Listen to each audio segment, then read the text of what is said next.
Devenir parent demande au couple conjugal un réaménagement plus ou moins profond de sa relation. L'homme et la femme entrent parfois dans la parentalité par des voies différentes. La femme va ressentir un grand sentiment d'accomplissement quand l'homme, lui, peut se sentir dans un premier temps, en tout cas, frustré d'être exclu de ce lien mère-bébé si fort et de se sentir cantonné au fait de soutenir la relation de sa compagne et de son enfant. Comment, d'un couple purement conjugal, nous pouvons passer à un couple parental tout en prenant soin d'aménager harmonieusement sa relation affective et sexuelle? C'est ce que je vais évoquer avec vous dans ce nouveau podcast. Bonjour, je suis Amélie, pour celles qui ne me connaissent pas encore, bienvenue sur le podcast Révélez votre pouvoir intérieur, un podcast dédié aux femmes qui veulent profiter d'un quotidien serein et épanouissant, sans s'épuiser ni s'effondrer. Depuis 2015, j'accompagne les femmes à entrer en résonance à ce qui vibre en elles, je les aide à s'aligner à ce qu'elles veulent être grâce à des prises de conscience et à des concepts simples à mettre en place. Je vous transmets les clés pour laisser derrière vous la culpabilité et les regrets afin que vous puissiez transformer votre vie positivement. Si vous appréciez ce podcast, la meilleure façon de le soutenir et de me soutenir est de lui mettre une note de 5 étoiles sur la plateforme de podcast que vous utilisez.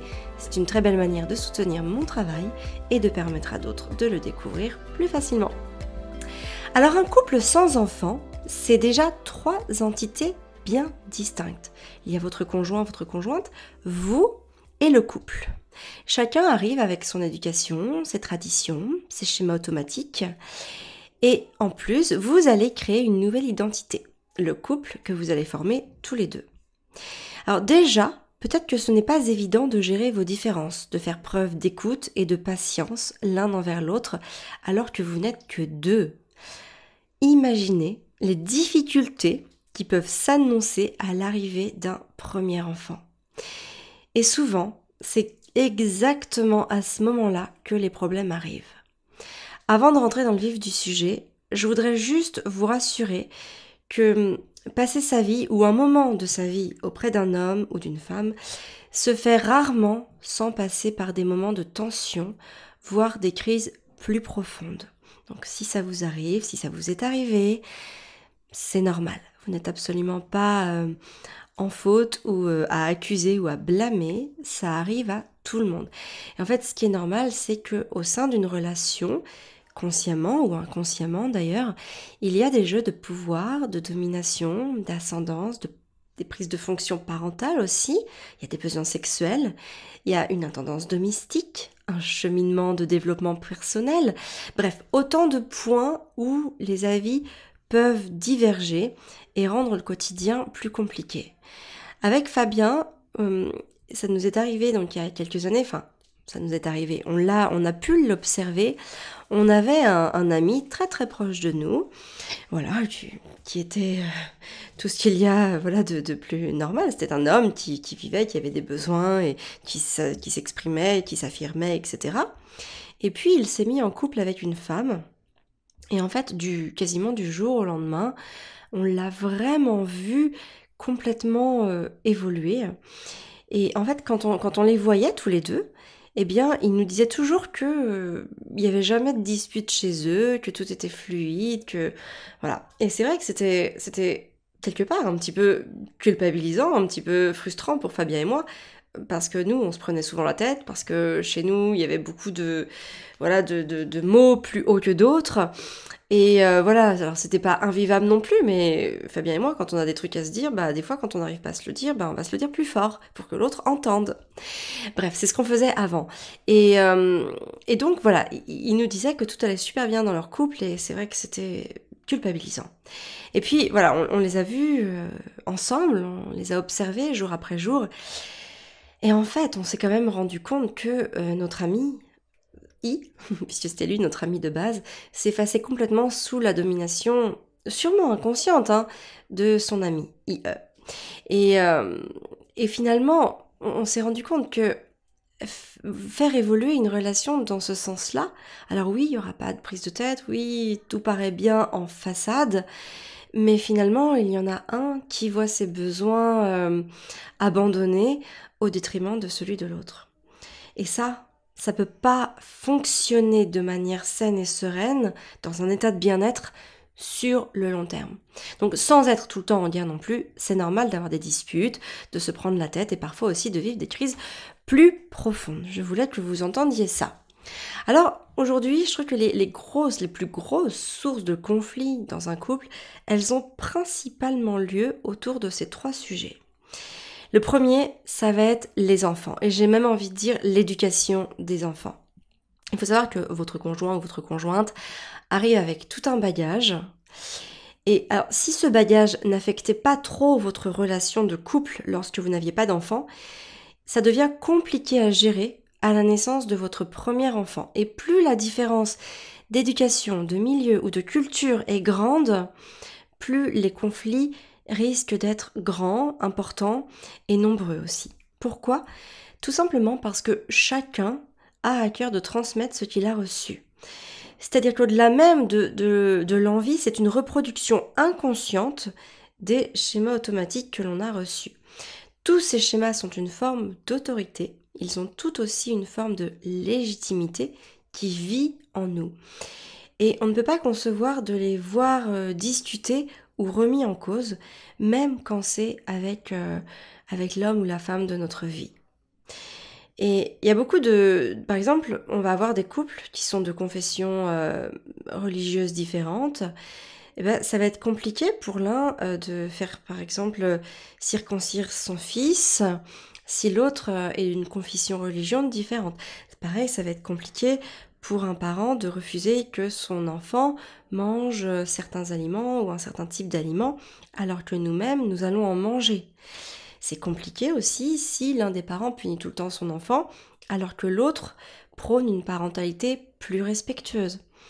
C'est pareil si l'un des parents a vécu une enfance sans problème d'argent et que l'autre a vu ses parents trimer, il y aura forcément un rapport aux choses et à l'argent qui sera différent et donc une expression de ce que l'on veut transmettre qui va entrer en conflit avec ce à quoi l'autre est en résonance.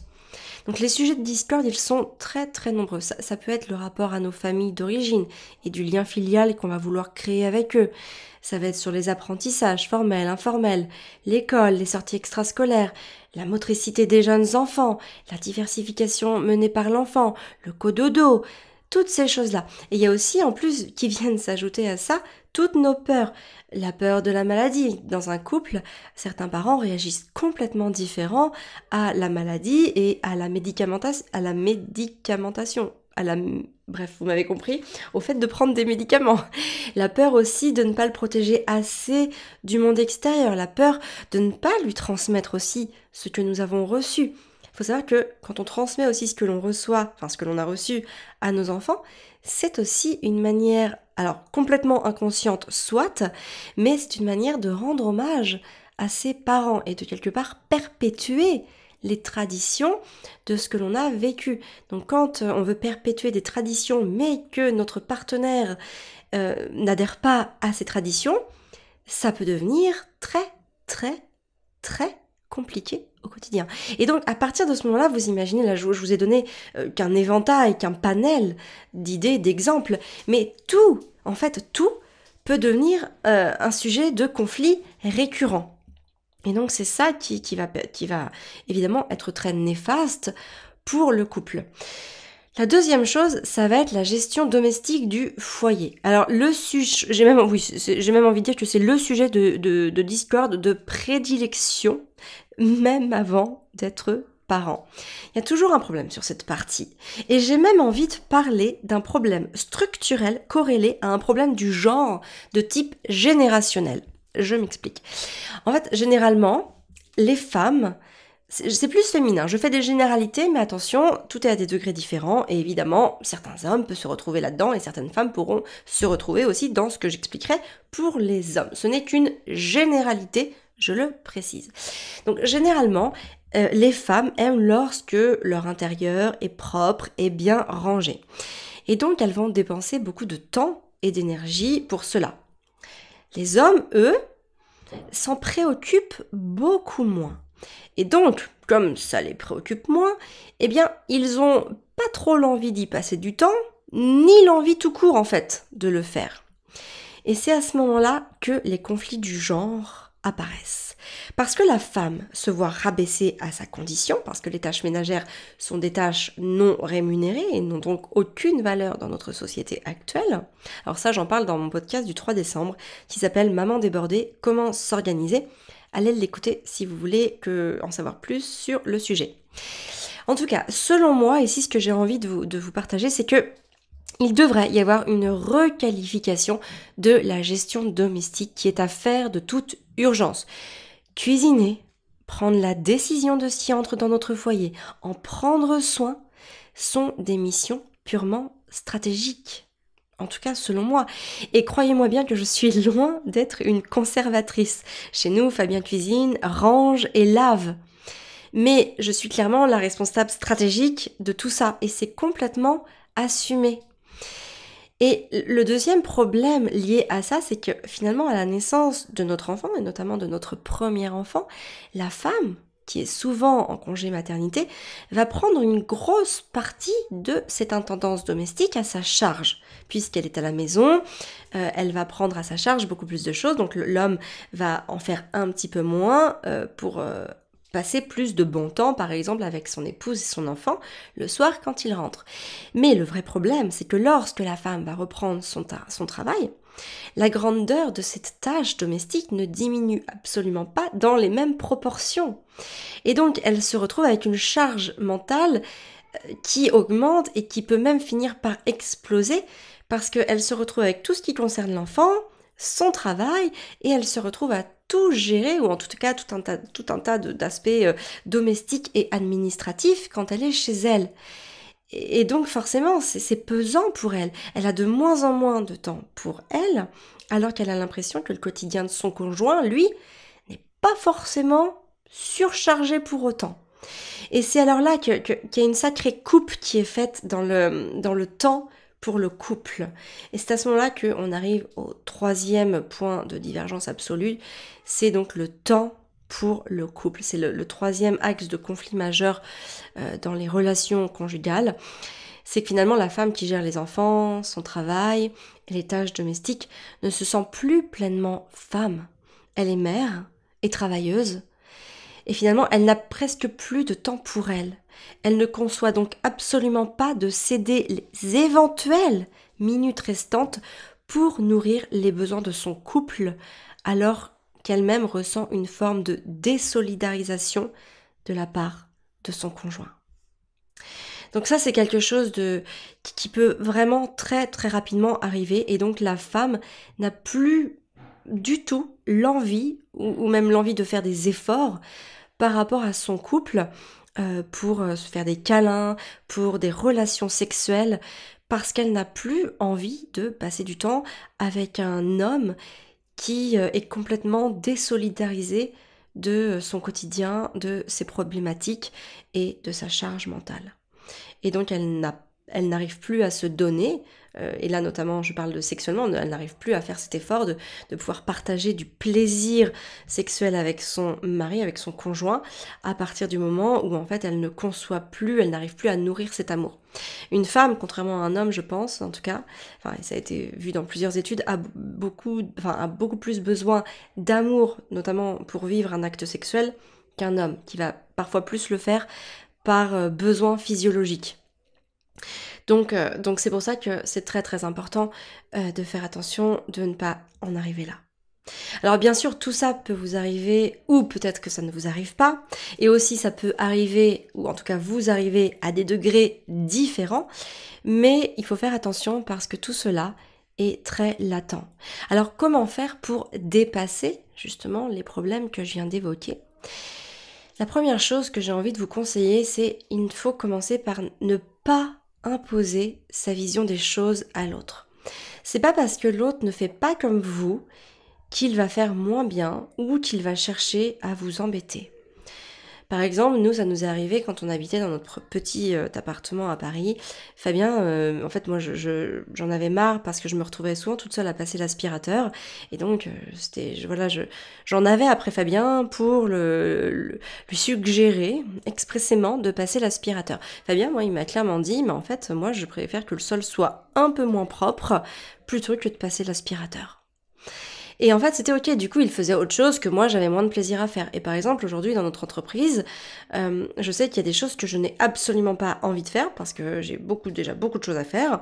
Et donc, il y a certains aspects logistiques, notamment au sujet de mon propre contenu, que je ne veux pas faire. Et en fait, ce qui est important, c'est de ne pas chercher à imposer sa vision des choses à l'autre, mais de lui indiquer ses propres limites. Du coup, on ne parle plus de l'autre, on ne met pas l'autre en cause, on n'est pas là à dire j'en ai marre que tu ne passes pas l'aspirateur. C'est plutôt, bon, ok, ça, tu m'as dit que tu voulais pas le faire, je vais le faire. Par contre, moi, je ne veux pas faire ça, ou je ne peux pas faire ça. Et ça, c'est très très important de lui dire clairement ce que vous ferez et ce que vous ne ferez pas. Et c'est bien aussi lorsque l'autre aussi en fait autant et que les règles sont claires et connues pour tous. On doit vraiment avoir conscience que ce que nous faisons est le fruit de celle ou celui que nous sommes. Et parfois, même si nous agissons en fait malgré nous, ça reste toujours motivé par des choses qui sont nos propres moteurs. Si je demande à Fabien, je reprends cet exemple, de passer l'aspirateur, il va pouvoir le faire une fois, 2 fois, mais en fait, il ne va pas prendre cette habitude. Ça va être beaucoup plus difficile pour lui parce que finalement, c'est pas quelque chose d'inné en lui, c'est pas un besoin profond, par exemple, que le sol soit propre. Donc voilà, c'est pour ça que c'est ça, il faut en avoir vraiment conscience, ne pas chercher à imposer sa vision des choses à l'autre. La deuxième chose, c'est qu'il faut continuer à se développer personnellement. Plus on se développe, et plus on prend de la hauteur, et plus on crée de l'espace en nous. Alors attention, le développement personnel, ce n'est ni une injonction, ni une garantie, je veux dire, au bien-être. C'est simplement comprendre et suivre le développement de son rythme organique, de son propre rythme. Et c'est en vous développant que vous allez acquérir l'espace dont vous avez besoin pour accueillir les difficultés et que vous serez à même de les contourner ou de les dépasser beaucoup plus facilement. Et enfin, la troisième chose, c'est qu'il ne faut jamais chercher à changer son conjoint. La seule personne qui peut changer, c'est vous. Et c'est grâce à votre changement que vous allez pouvoir faire évoluer celui de l'autre. Ça sera peut-être long, ça sera peut-être rapide, ça sera peut-être facile, ça sera peut-être difficile, peu importe. Ce qui est important de comprendre ici, c'est qu'il est impossible de faire porter à l'autre une responsabilité qu'il n'a pas à assumer. Et ce, peu importe ce qu'il fait.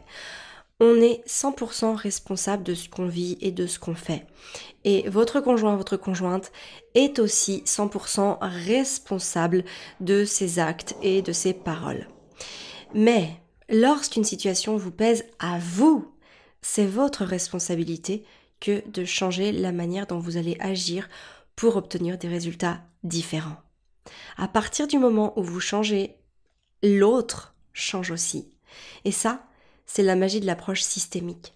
C'est-à-dire que chaque membre d'un système peut modifier les autres par action ou par réaction à partir de lui-même, à partir du fait que lui-même change, donc à partir de son propre changement. Et ça, c'est quelque chose qu'il est fondamental de garder à l'esprit parce que dans nos vies de couple, et ça c'est une erreur que l'on fait trop souvent, on a envie que ce soit l'autre qui change parce que l'autre ne nous correspond pas. Et c'est la principale erreur dans laquelle on tombe absolument toutes et tous à un moment de notre vie. Donc il faut vraiment être vigilant à ce cas-là, à cet aspect-là, et changer soi-même pour faire changer les autres, plutôt que de passer son temps et son énergie en vain à vouloir faire changer les autres. Donc dans le live Mission épanouie de lundi, j'irai encore plus en profondeur sur cette thématique essentielle à notre bien-être et à celui de notre famille.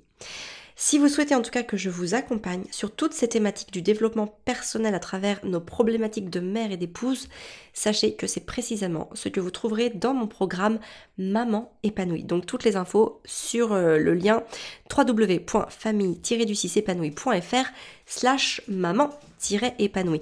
Vous trouvez aussi ces liens dans la description de ce podcast. Vous pouvez aller voir sur la description, je vous remets tous ces liens-là. Vous pouvez aussi vous inscrire à la lettre que j'envoie de manière hebdomadaire. Alors il y en a deux, il y a une lettre dédiée à une recette de cuisine, donc là c'est vraiment un pur moment de partage convivial où je vous dis quelle a été la meilleure recette de la semaine et pourquoi en fait c'est intéressant de la préparer, de la cuisiner, quels sont les aliments que j'ai choisis, pourquoi je les ai choisis, ce qu'ils vont vous apporter, ce que ça va vous donner en termes d'énergie et de bien-être. Donc ça je trouve ça hyper intéressant, enfin moi je m'éclate à la faire en tout cas cette lettre. Et puis la deuxième, non pas que je m'éclate moins à la faire, mais ce sont tout simplement les notes rédigées de ce podcast. Et donc des fois en fait il y a certaines personnes qui vont être plus visuelles, d'autres plus auditives, donc je trouve que c'est toujours intéressant de pouvoir reprendre connaissance des informations qui nous ont parlé d'une autre manière, surtout si vous en êtes là à l'écoute de ce podcast, c'est que le sujet vous intéresse et donc je vous invite chaudement à vous inscrire à la lettre en suivant le lien www.famille-du6épanouie.fr/lettre. Encore une fois, ce lien est dans la description de ce podcast. Moi, je vous donne rendez-vous jeudi prochain pour un nouveau podcast. Merci de m'avoir écouté, merci pour votre confiance. Si vous aimez ce podcast, n'hésitez pas à le noter et à mettre un commentaire sur ce qu'il vous apporte. Sachez que c'est le meilleur moyen de me soutenir et d'encourager mon travail. Je vous souhaite une très très belle journée. Prenez soin de vous.